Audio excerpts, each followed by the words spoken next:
اسماعیل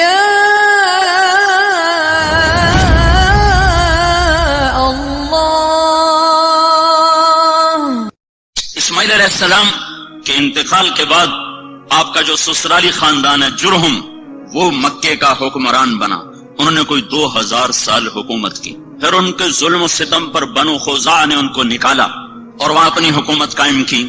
تو دوسری صدی عیسوی تو عمرو بن حریث جرہمی نے زمزم کا کنواں بند کر دیا اور پتھر اکھاڑا حجر اسود اور زمزم کے کنویں میں ڈال دیا. اور ابراہیم علیہ السلام نے جو چھترا ذبح کیا تھا اس کی سینگ بیت اللہ میں لٹکے ہوئے تھے، وہ بھی اتار کے زمزم کے کنویں میں، اور پتھر اور باقی سامان اور اس کو بند کر کے برابر کے اس کا نشان مٹا دیا. 300 سال حکومت کی ہے بنو خزاعہ نے اور زمزم کا کنواں دریافت نہیں ہے. 300 سال. 440 میں قصی، 440 عیسوی میں قصی بن کلاب، اللہ تعالیٰ کے نبی کے پردادے کا والد قصی، اس نے دوبارہ قریش کی حکومت قائم کی. جرہم سے خزاعہ نے چھینی، خزاعہ سے دوبارہ آپ کے پردادا کے والد قصی بن کلاب نے، ان کا اصل نام عامر تھا، تو انہوں نے دوبارہ قریش کی حکومت قائم کی. زمزم کا کنواں گم ہے، زمزم کے کنویں کا کسی کو کوئی پتہ نہیں. قصی کا بیٹا ہوا عبد مناف، وہ بڑے خوبصورت، ان کو بطحا کا چاند کہا جاتا تھا، قمر البطحا. ان کے 4 بیٹے تھے، ایک نوفل، ایک عبد شمس، ایک ہاشم، ایک مطلب، جن کو تاریخ نے یاد رکھا. 2 اور بھی تھے لیکن وہ صرف نام ہے، آگے ان کی کوئی تاریخ نہیں. ایک ابو عمرو، ایک ابو عبید. سب سے بڑے اس کے بیٹے عبد شمس تھے، لیکن عبد مناف کے انتقال کے بعد سب قوم نے متفقہ طور پر ہاشم کو سردار مانا.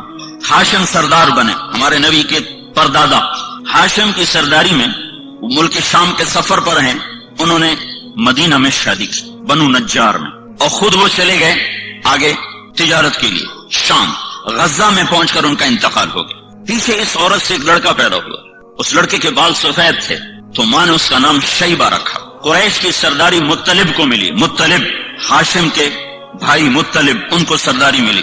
کسی کو نہیں پتا کہ ہاشم کا ایک بیٹا مدینہ میں ہے جو میرے نبی کا دادا بننے والا ہے. گزرا چند بچے تیر اندازی کر رہے تھے تو ایک بچے کا نشانہ سیدھا جا کے لگتا تھا، وہ گول جو آخری گول نشان ہوتا تھا اس کے اندر جا کے لگتا. وہ کہتا خذھا وانا بن ہاشم، دیکھ میرا نشانہ، میں ہوں ہاشم کا بیٹا. تو اس آدمی نے جا کر مطلب کو بتایا کہ ایک بچہ میں نے دیکھا ہے جس کا نشانہ بے خطا تھا اور ہر تیر پہ کہتا تھا دیکھو میرا نشانہ، میں ہوں ہاشم کا بیٹا. تو مطلب کو اتنا پتا تھا کہ میرے بھائی نے ایک شادی مدینہ میں کی تھی، یہ نہیں پتا تھا کہ اس سے کوئی اولاد بھی ہوئی. تو انہوں نے اپنی اونٹنی کو تیار کیا اور مارا ماری کرتے ہوئے مدینہ پہنچے اور ان کی ماں سے ملے. بچے کو دیکھا تو ہاشم کے سارے آثار تھے، پتہ کیا ہاں ہاشم کا بیٹا ہے، تو کہا ہمیں دے دو. ماں نے کہا میری آنکھوں کا نور، میرا آخری سہارا، تمہیں دے کے میں زندگی کیسے گزاروں؟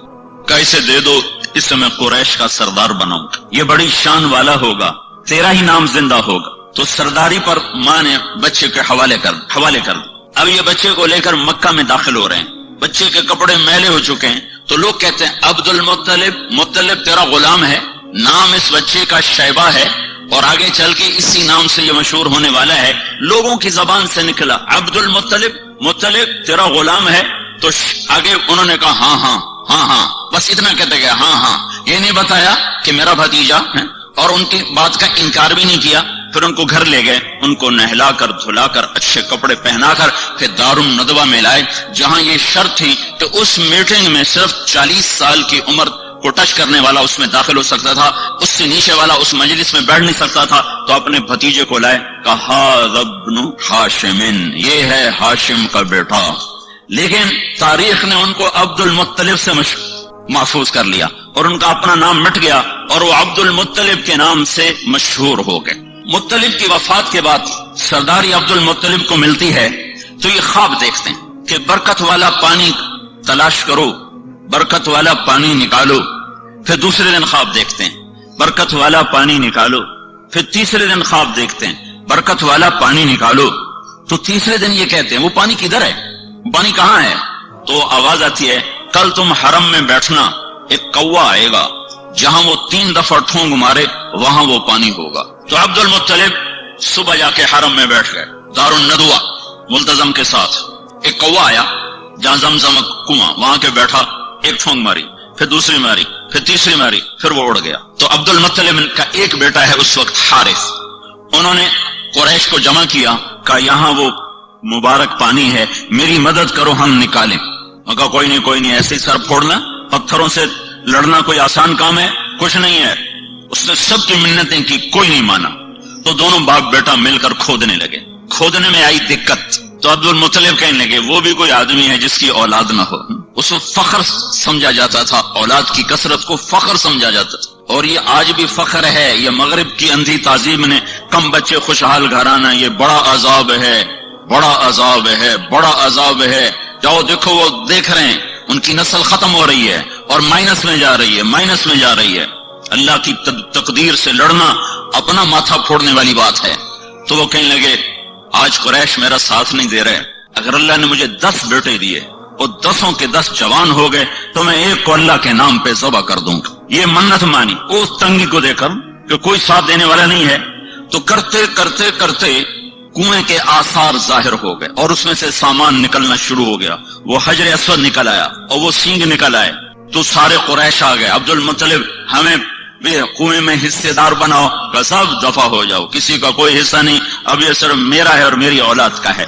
تو باپ بیٹا نے مل کر زمزم کا کنواں جاری کیا، جس کو بند ہوئے کوئی 300 سال سے زیادہ گزر چکا تھا۔ دوسری صدی عیسوی میں بند ہوا ہے، اور جا کر پانچویں صدی عیسوی میں جا کر وہ زندہ ہوا ہے۔ تو بیچ میں کچھ 300-350 سال یہ کنواں بند رہا۔ تو عبد المطلب کو اپنی منت یاد تھی، اللہ نے اسے حارث دیا، زرار دیا، عباس دیا، قسم دیا، زبیر دیا، مقوم دیا، عبد العزہ دیا، عبد الدار دیا اور عبداللہ دیا، اور 10 پورے ہو گئے، 10 پورے ہو گئے تو سارے جوان ہو گئے۔ تو اس نے سارے بچوں کو اکٹھا کیا حرم میں، کہا بیٹھو میں نے منت مانی تھی کہ اگر اللہ نے مجھے 10 بیٹے دیے اور 10 جوان ہو گئے تو میں ایک کو اللہ کے نام پہ قربان کروں گا، تم تیار ہو؟ تو 10 نے کہا ہم تیار ہیں۔ پھیر دے چھری، پھیر دے۔ ہماری اولاد ہماری جائز بات ماننے کو تیار نہیں ہے، اور اس کی اتنی بڑی بات، ہاں تیار ہیں کرو۔ تو قرآن اندازی کے لیے حبل کا بت تھا، اس پہ تیر لٹکے ہوتے تھے ترکش میں، تو اس پر وہ فال نکالتے تھے۔ تو اس نے 10 بیٹوں کے نام لکھوائے تیروں پر، اور پھر اس کو گھمایا، پھر وہ یوں حرکت دیتے تھے تو اس میں سے ایک تیر باہر نکلتا تھا۔ تو جو تیر جو نکلا تو اس پہ عبداللہ کا نام تھا، عبداللہ، محمد بن عبداللہ، عبداللہ۔ اور عبداللہ عبد المطلب کے سب سے محبوب بیٹے تھے، سب سے چہیتے بیٹے تھے، اور سارے مکہ کی وادی میں سب سے حسین نوجوان تھے۔ ہر عورت تمنا کرتی تھی کہ میرا اس سے نکاح ہو جائے۔ تو عبداللہ کا نام نکلا، انہوں نے کہا یا ابت فعل، ابا کر، میں تیار ہوں، میری طرف سے کوئی اعتراض نہیں۔ تو نے اس کا ہاتھ پکڑا اور چھرا ہاتھ میں، تو سارے مکے میں کوہرام مچ گئے۔ بہنوں نے آ کر، 5 بیٹیاں تھیں، عروہ اور عاتقہ اور صفیہ اور عمیمہ، انہوں نے آ کے شور مچا دی کہ ہمارے سامنے ہمارا بھائی ذبح ہو، ہم یہ برداشت نہیں کر سکتے۔ قریش کٹھے ہو گئے، یہ تم نے سنت جاری کر دی تو پیچھے کون اس کو زندہ رکھے گا، اور کیا یہ ظلم کی سنت ہے تم جاری کرنا چاہتے ہو؟ کہا یہ عرب سردار کا بول ہے، یہ پورا ہوگا۔ جب سارے پیچھے پڑ گئے تو پھر یہ فیصلہ ہوا، جیسے آج کل کے عدالتیں ہیں، تو اس وقت کی عدالتیں تھی کاہن، نجومی۔ تو حجر میں ایک کاہنہ تھی قطبہ، کہ اس کے پاس مجھے لے چلو، وہ جو کہے گی میں وہ کروں گا۔ تو یہ سارا قبیلہ قریش حجر پہنچا، وہاں کاہنہ کے پاس پہنچا۔ تو اس نے پوچھا کہ تمہارے ہاں قتل کی قیمت کیا ہے؟ اگر کوئی بدلہ نہ لینا چاہے اور قیمت لے تو کتنی؟ کہا جی 10 اونٹ۔ کہ ایک تیر پہ لکھو 10 اونٹ، اور دوسرے تیر پہ لکھو عبداللہ، اور جا کر وہاں اسے گھماؤ، جب تک عبداللہ کا نام نکلتا رہے اونٹ بڑھاتے جاؤ، 10 کے 20 کرو، 20 کے 30 کرو، 30 کے 40 کرو۔ جب اونٹوں کا نام نکلے تو عبداللہ کو چھوڑ دو، اور جتنے اونٹ نکلے اتنے ذبح کر دو۔ یہ فیصلہ سن کر یہ سارا قافلہ واپس لوٹا ہے، اور وہ حبل کے سامنے وہ تیروں کے اوپر ایک پہ لکھا گیا عبداللہ، ایک پہ لکھا گیا 10 اونٹ۔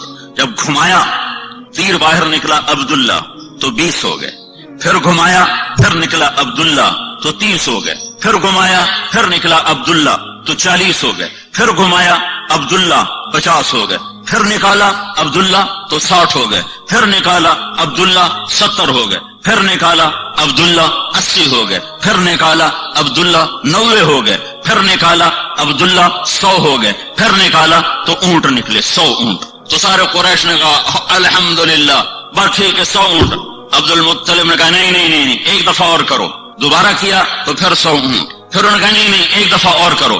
پھر 12 کیا تو 100 اونٹ. تو اس پر عبد المطلب نے 100 اونٹ ذبح کیے اور یہ عبداللہ سارے عرب کی مشہور شخصیت بن گئی اور ان سے شادی کی تمنا ہر خاندان میں پیدا ہو گئی. یہ جنگل میں تھے کام کو گئے ہوئے، ان کو یہود نے پہچانا کہ یہ وہ آخری نبی کا باپ ہے، تو اس کو قتل کرنے کے لیے تلواریں نکالی. تو اچانک کچھ نورانی مخلوق ظاہر ہوئی اور انہوں نے یہود کو دھکے مار ان کی آنکھیں نکل گئیں اور وہ اندھے ہو کے ادھر گرے ادھر گرے. یہ منظر حضرت آمنہ کے والد وہب دیکھ رہے تھے، جنگل میں وہ لکڑیاں کاٹ رہے تھے. انہوں نے یہ منظر اپنی آنکھوں سے دیکھا. جب وہ واپس پہنچے تو انہوں نے اپنی بیوی سے ذکر کیا. انہوں نے فوراً عبد المطلب کو اپنی بیٹی کا پیغام بھیج دیا کہ اگر آپ چاہیں تو ہم اپنی بیٹی آمنہ آپ کے بیٹے کے نکاح میں دے سکتے ہیں. تو یہ بہت بڑی شادی ہوئی اور مکے کی یادگار شادی تھی کہ ذبیح، اللہ کے نبی کہا کرتے تھے انا ابن الذبیحین، میں 2 ذبیح کا بیٹا ہوں. ایک میرا دادا اسماعیل وہ بھی ذبح ہوتے ہوتے بچا، ایک میرا باپ عبداللہ وہ بھی ذبح ہوتے ہوتے بچا. دونوں کو اللہ نے بچایا. تو یہ شادی ایک عظیم اور فقید المثال قسم کی شادی ہوئی کہ ایک عبداللہ کا چرچا، ایک عبد المطلب کی سرداری اور شہرت، اور ایک سارے خاندانوں کی تمنا اس سے شادی کرنے کی، اپنی بیٹیاں دینے کی. تو یہ ایک یادگار شادی تھی. اور عرب کا دستور تھا کہ شادی کے بعد لڑکا 3 دن سسرال میں رہتا تھا، پھر اپنی بیوی کو لے کر گھر آتا. ان 3 دن میں اللہ کے نبی کا حمل ٹھہر گیا اور آ کر اپنی بیوی کے ساتھ کتنے دن رہے؟ 2 مہینے، صرف 2 مہینے. اور تجارتی قافلے کے ساتھ ملک شام کا سفر کیا ہے. واپس مدینہ پہنچے ہیں تو ان کے پردادا ہاشم کی بیوی وہیں کی ہیں، وہاں خاندان ہے، تو وہاں یہ بیمار ہوئے. تو سارا قافلہ کچھ دن منتظر رہا. پھر انہوں نے کہا جب تو ٹھیک ہو جائے تو آ جانا، ہم چلتے ہیں. قافلہ چلا. عبداللہ کا انتقال ہوا 25 سال کی عمر. حضرت عبداللہ دنیا سے گئے ہیں 25 سال کی عمر. اور نابغۃ الجعدی کے مکان میں ان کی تدفین ہوئی. جب یہ قافلہ پہنچا، عبد المطلب کا دل عبداللہ میں اٹکا ہوا تھا. جب قافلہ دیکھا، بیٹا نہیں دیکھا. کہا میرا بیٹا کہاں ہے؟ کہا وہ بیمار تھا. تو عبد المطلب نے اپنے بڑے بیٹے حارث کو بھیجا کہ جاؤ پتہ کرو عبداللہ کا کیا حال ہے. جب پہنچے تو آگے تربت تھی، عبداللہ نہیں تھا. انہوں نے کہا یہ عبداللہ ہے، مٹی تھی، خاک تھی. تو عبد المطلب نے آ کر بتایا، حارث نے آ کر بتایا کہ ابا عبداللہ کو اللہ نے اٹھا لیا ہے. اس پر حضرت آمنہ نے ایک مرثیہ کہا ہے، ان کی وفات پر کلیجہ نکال کے باہر پھینک دیا ہے. صرف 2 مہینے کی رفاقت ہے اور پھر بے وگی ہے. ماں کے پیٹ میں 2 ماں کے ہیں. عبداللہ دنیا سے اٹھ گئے ہیں. اب عبد المطلب کی تمنا ہے کہ بیٹا پیدا ہوتا کہ میرے بچے کا نام رہ جائے، جو کہ نام باپ سے ہوتا ہے. تو سارا قریش منتیں مان رہا ہے، سارا عبد المطلب کا خاندان منتیں مان رہا ہے کہ بیٹا پیدا ہو، بیٹا پیدا. تو اللہ نے جب بچہ دیا 12 ربیع الاول 22 اپریل 571 عیسوی 1 جیٹھ 628 بکرمی صبح کے 4:20 پر آفتاب نبوت طلوع ہوا ہے. ابو لہب کو جا کر ان کی باندی نے بشارت دی کہ آپ کو مبارک ہو، آپ کے بھائی کا نام زندہ ہو گیا، ثویبہ. تو ابو لہب نے اس خوشی میں اپنی باندی کو آزاد کر دیا. ایک دن ابو لہب کو کسی نے خواب میں دیکھا، پوچھا تیرے ساتھ کیا ہو رہا ہے؟ کہ جہنم کی آگ ہے، ہر پیر کو 1 ناخن کے برابر پانی کا قطرہ پینے کو دیا جاتا ہے. ثویبہ کو آزاد کرنے میں جو میں نے عبداللہ کے محمد کے پیدا ہونے پہ جو خوشی منائی تھی، اس کے سلے میں 1 قطرہ پانی ہر پیر کو پلایا جاتا ہوں. تو کتنے ارمانوں سے یہ گھر بنا اور کتنی جلدی ٹوٹا ہے، کتنی جلدی ٹوٹا ہے. 2 مہینے بھی آباد نہیں رہا، ٹوٹا ہے. اب بچہ پیدا ہوا ہے تو اس کو باپ کا نہیں پتا ہے. کیا وہ نہیں پوچھتے ہوں کہ میرا باپ کون ہے؟ اور 4 سال رہے حوازن میں، بنو سعد میں. پھر ماں کے پاس آئے، 6 برس کے ہوئے تو ایک عرصہ گزر گیا تھا. تو حضرت آمنہ نے عبد المطلب سے اجازت چاہی کہ میں اپنے خامند کی قبر کی زیارت کرنا چاہتا اور اپنے سسرال ننہال سے ملنا چاہتا. تو عبد المطلب نے اجازت دے دی. 2 اونٹوں پہ یہ قافلہ چلا ہے. ایک اللہ کا رسول ہے، ایک ایمن آپ کے والد کی خادمہ ایمن، نام ان کا برکت تھا، مشہور ایمن تھی، ایمن کی والدہ، حبشی عورت تھی یہ. اور ایک حضرت آمنہ. یہ 3 افراد کا قافلہ مدینے پہنچا ہے اور نابغہ کے گھر میں اترا ہے، تو آپ تصور کرو جب پہلی دفعہ اللہ کے نبی باپ کی قبر پر گئے ہوں گے، کیا تصور، کیا تاثر ہوگا اس وقت اللہ کے نبی کا۔ اور آمنہ کا کیا حال ہوا ہوگا؟ آمنہ 25 سال کی ہو چکی اب، اور ماں اور بیٹا، اور آگے تربت ہے، قبر ہے، کیا باتیں ہوئی، کیا گلے ہوئے، کیا شکوے ہوئے، ان کو تاریخ نے محفوظ نہیں کیا ہے، نہ کسی مورخ کے قلم نے ان کو پکڑا ہے۔ ہم تصور اور تخیل میں دیکھ سکتے ہیں کہ ایک جوان بیوہ معصوم بچے کو لے کر پہلی دفعہ جب خامند کی قبر پر گئی ہوگی تو اس کی زبان سے کیا کیا مرثی اور کیا کیا نوحے نکلے ہوں گے، اور اس کے دل نے کیا انگنت کہانیاں اپنے اندر ہی اندر دہرائی ہوں گی اور سنائی ہوں گی۔ 1 مہینہ وہاں قیام کیا ہے، 1 مہینہ کے بعد یہ قافلہ واپس مدینے کو چلا ہے، اور ابوا کے قریب پہنچ کر اچانک جیسے حسیب کی ماں کو اچانک موت نے پکڑا، حضرت آمنہ کو موت نے اچانک پکڑا ہے۔ کوئی بیمار نہیں ہے، کچھ نہیں ہے، بیمار ہوتی تو سفر کرتی، اس وقت کا سفر کوئی موٹر پہ تھا، اونٹنی کا سفر تھا، اچانک موت نے پکڑا ہے۔ اور میں نے سن 2000 میں جا کے قبر کی زیارت کی تھی، ابوا کے جنگل میں وہ قبر ہے، ایک رہبر ویسے کوئی نہیں جا سکتا، قدرت مہربان ہوئی ایک رہبر مل گیا، اس کی وساطت سے ہم اندر گئے۔ ابوا کی بستی سے کچھ 4-5 کلومیٹر ایک سڑک نیچے پہاڑوں میں جاتی ہے، اس کے بعد وہ ہمیں کہاں لے گیا کچھ پتہ نہیں، صرف وہ اپنی یادداشت کی سڑک پہ چل رہا تھا، اور ہمارے پاس ایک عرب کی جیپ تھی، اس میں ہم سوار تھے، اوپر نیچے ٹھوکریں کھاتے ادھر شام ہو رہی تھی، تو وہاں ایسے نوکیلے پہاڑ ہیں، اس طرح ان کی سب پہاڑوں کی جو نوکیں یوں، اور ان کی اونچائی پر جتنی یہ آپ کی مسجد کی چھت ہے اتنی اونچائی، بڑے پہاڑ نہیں، اتنے پہاڑ ہیں۔ ایک پہاڑ کے اوپر 20 بائی 20 یا 15 بائی 15 کا فرش، قدرتی فرش پہلے سے بچھا ہوا تھا، وہاں وہ قبر تھی۔ وہ پتہ نہیں اس وقت بدوؤں نے بنایا یا پہلے سے اللہ تعالیٰ نے وہ بنا کے رکھا تھا کہ یہاں محمد مصطفیٰ کی ماں کو جگہ دی جائے گی، تو وہاں اچانک موت نے پکڑا ہے، اور آپ اپنی ماں کے سرانے بیٹھے تھے اور خوف زدہ تھے، اور اپنی ماں کو بلاتے آگے جواب نہیں آتا تھا، پتہ نہیں کیا تکلیف ہوئی، اللہ ہی جانے۔ مجھے ایسے خیال آتا ہے کہ دل کی تکلیف ہوئی ہوگی، جو اچانک جو موت آئی تو یہ خیال آتا ہے کہ غالباً وہ بولا بھی نہیں جا رہا تھا، تو وہ یہ ساری نشانیاں کٹھی کٹھی کر کے مجھے ایسے تصور قائم ہوتا ہے، کوئی پکی بات کوئی نہیں ہے، بہرحال موت تھی، بیماری جو بھی تھی، تو آپ اپنی ماں کو بلاتے، ماں، تو ایسے دیکھتی اور آنکھیں جھکا لیتی، پھر جیسے بجھتی شمع بھڑکتی ہے تو انہوں نے اپنی ساری طاقت کو جمع کر کے کہا، کل حی میت وکل جدید بال، ہر زندہ نے مرنا ہے اور ہر نئی چیز نے پرانا ہونا ہے۔ مجھے لگتا ہے میری موت آ چکی ہے، لیکن مجھے یقین ہے میرا نام باقی رہے گا کہ میں نے ایک ایسا بچہ چھوڑا ہے جو کائنات کو روشن کرے گا۔ اور یہ آخری کلمات تھے، تو اللہ کے نبی نے ماں کے سینے پہ سر رکھا ہے، اب تصور 6 سال کا بچہ ہے، کاش تم وہ جگہ دیکھتے۔ میں نے ہزاروں دفعہ یہ قصہ سنا ہے اور ہر دفعہ میں روتا ہوں۔ اب تو ویسے ہی موقع ایسا ہے کہ رونا آ رہا ہے، چاروں طرف وحشتناک ویرانہ ہے۔ سن 2000 میں اتنی وحشت تھی تو 14 صدی پہلے وہاں کیا وحشت ہوگی؟ اور 6 سال کا بچہ ماں کے سینے پہ سر رکھا ہوا ہے، اسے نہیں پتا موت کیا چیز ہے، پہلی موت دیکھی ہے، لہٰذا وہ حیران ہے کہ میری ماں بولتی کیوں نہیں، تو کہتا ماں تو بولتی کیوں نہیں؟ کس نے قبر کھودی یہ اللہ جانتا ہے۔ حضرت ام ایمن گئی ابوا یا کوئی وہاں سے گزرا، ان دونوں میں سے کوئی ایک بات ضرور ہوئی ہے۔ قبر کھودنے کے بعد جب نیچے اترے ہیں تو اللہ کے نبی نے دوڑ لگائی اور جا کے ماں کی قبر پر لیٹ گئے۔ ام ایمن پہنچی ہیں تو اللہ کا نبی کیا کہہ رہا تھا، ماں تم میرے ساتھ چلتی کیوں نہیں، تمہیں نہیں پتا تیرے سوا میرا دنیا میں کوئی نہیں ہے، تو میرے ساتھ کیوں نہیں چلتی؟ اما تدرین لیس لی احد سواک، تیرے سوا میرا کوئی نہیں ہے۔ تو ام ایمن نے اس حال میں اٹھایا ہے، کو کہتے تھے میں نہیں جاؤں گا، اپنی ماں کی قبر کو پکڑ لیا کہ میری ماں چلی گئی تو میں جاؤں گا۔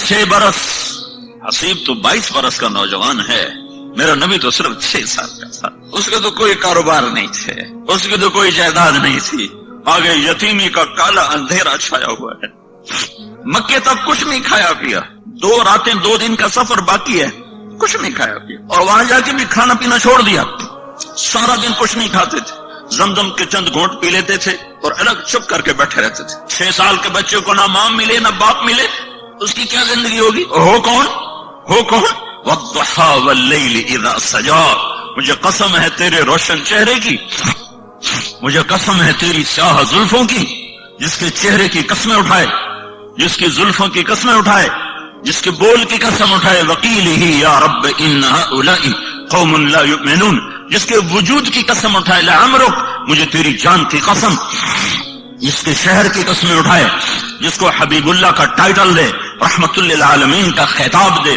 شاہد اور مبشر اور نذیر اور داعی اللہ اور سراج منیر اور مزمل اور مدثر اور طٰہٰ اور یاسین اور محمد اور احمد اور ماہی اور حاشر اور عاقب اور فاتح اور خاتم ابو القاسم اور طٰہٰ اور یاسین، اتنے خوبصورت نام جس کو دے رہا ہو، اس کے لیے تو سونے کے گھر ہوتے اور براق کی سواریاں ہوتی، ماں باپ سر پہ سایہ کیے ہوئے ہوتے، 6 سال کی عمر میں اٹھایا ہے، بوڑھا 102 سال کا دادا، 102 سال کی عمر، جب انہیں دیکھا اپنے پوتے کے آنسو تو ان کا سینہ غم سے پھٹ گیا، انہوں نے 24 گھنٹے کے لیے آپ کو ساتھ رکھا، لیکن آپ کا کھانا پینا چھوٹ گیا تھا سوائے زمزم کے پانی کے، کئی دن کچھ نہیں کھاتا، دادے کا آسرا ملا ہے تو 2 سال بعد اللہ نے کہا تو بھی واپس آ جا، تینوں میں نہیں ران دے ہونا، 2 سال بعد اس کو بھی اٹھا لیا ہے۔ تو میرے نبی نے کہا مجھے یاد ہے میں 8 سال کی عمر میں اپنے دادا کے جنازے کے ساتھ روتا ہوا جا رہا تھا، ابو طالب نے سنبھالا، لیکن ابو طالب غریب تھے، روٹی پوری نہیں کر سکتے تھے، آتا ہے کہ آپ بکریاں چرا کے شام کو آ رہے تھے، ننگے پاؤں تھے، ننگے سر تھے، جوتا بھی نہیں تھا پہننے کو، مجھے مکے میں ننگے پاؤں چل کے دکھاؤ، تمہارے آبلے نہ پڑ جائیں تو تمہارا نبی 8 سال کی عمر میں ننگے پاؤں اس کے صحراؤں میں سارا دن بکریاں چراتا تھا کہ چند سکے ملیں گے جس سے میری روٹی چلے، کہ چچا غریب ہے، ویسے وہ سب کچھ قربان کر دیا ابو طالب نے، پر تھا ہی کچھ نہیں، شرافت تھی، رزق نہیں تھا، تو سارا دن آپ بکریاں چراتے تھے اور شام کو 8 سال کے بچے کھیلتے تھے اور تمہارا نبی بکریوں کے پیچھے ہوتا تھا کہ کچھ سکے ملیں گے جس سے میرے چچا کا بھی اور میرا بھی گزارا ہوگا۔ آخری حج کا سفر شروع ہوا ہے، آپ زندگی کے آخری ایام میں ہیں، 63 سال عمر ہو چکی ہے، 6 سال کی عمر میں ماں کو اللہ تعالیٰ نے اٹھایا تھا، اس واقعے کو 57 سال گزر چکے ہیں، 57 سال، اور جب آپ کا قافلہ حج کا نکلا ہے مدینہ سے تو آپ نے رخ وہ لیا جس میں ابوا راستے میں پڑتا ہے، اور پھر آپ نے کوئی 70-80 ہزار کا یہ قافلہ بن چکا تھا، مکہ جاتے جاتے 1 لاکھ ہو گیا، عرفات جاتے جاتے 1.25 لاکھ ہو گیا، 70-80 ہزار کا قافلہ ہے، اس کو ابوا ایک وادی ہے جہاں ایک بستی ہے، جب سب سے پہلے ہم وہاں اس وادی میں گئے، وہاں کوئی رہبر نہ ملا، ایک پیٹرول پمپ پہ اللہ نے ایک رہبر ملا دیا، تو قافلے اس وادی میں ٹھہرتے تھے، اللہ کے نبی نے وہ قافلہ وادی میں نہیں ٹھہرایا، اپنی ماں کی قبر کے گرد وہ قافلہ ٹھہرایا ہے، حج کا قافلہ، اور وہاں ٹھہرنے کی کوئی جگہ نہیں، میں آنکھوں سے دیکھ کے بتا رہا ہوں، وہاں 7 آدمی نہیں سوکھے رہ سکتے، 70,000 کو وہاں اتارا، کہ ایتھے خیمے لا چھڑو کھبے سے جدے راہ ملدے نے لے جاؤ، جتو راہ لبدنے رہ لو، وہاں سارے الٹے سیدھے ٹیڑے میڑے خیمے لگے، اور تمہارے نبی نے اپنا خیمہ ماں کی قبر کے قریب لگایا، پھر وہاں سے نکلے اور ماں کی قبر پر یوں گھٹنے اٹھائے اور دونوں ہاتھ رکھے اور یوں سر اپنے گھٹنوں پہ رکھا اور کئی گھنٹے سرہانے بیٹھ کے ایسے روئے جیسے اس وقت روئے تھے۔ اس لیے میرے نبی نے فرمایا جب تم پر صدمے آئیں تو میرے غم یاد کرنا، تمہارے اپنے غم ہلکے ہو جائیں گے، تمہارے غم چھوٹے تمہیں نظر آئیں گے، میرے غم سنو گے تو تمہیں اپنے غم چھوٹے نظر آئیں گے، میری تکلیفیں سنو گے تو تمہیں اپنی تکلیفیں چھوٹی نظر آئیں گی۔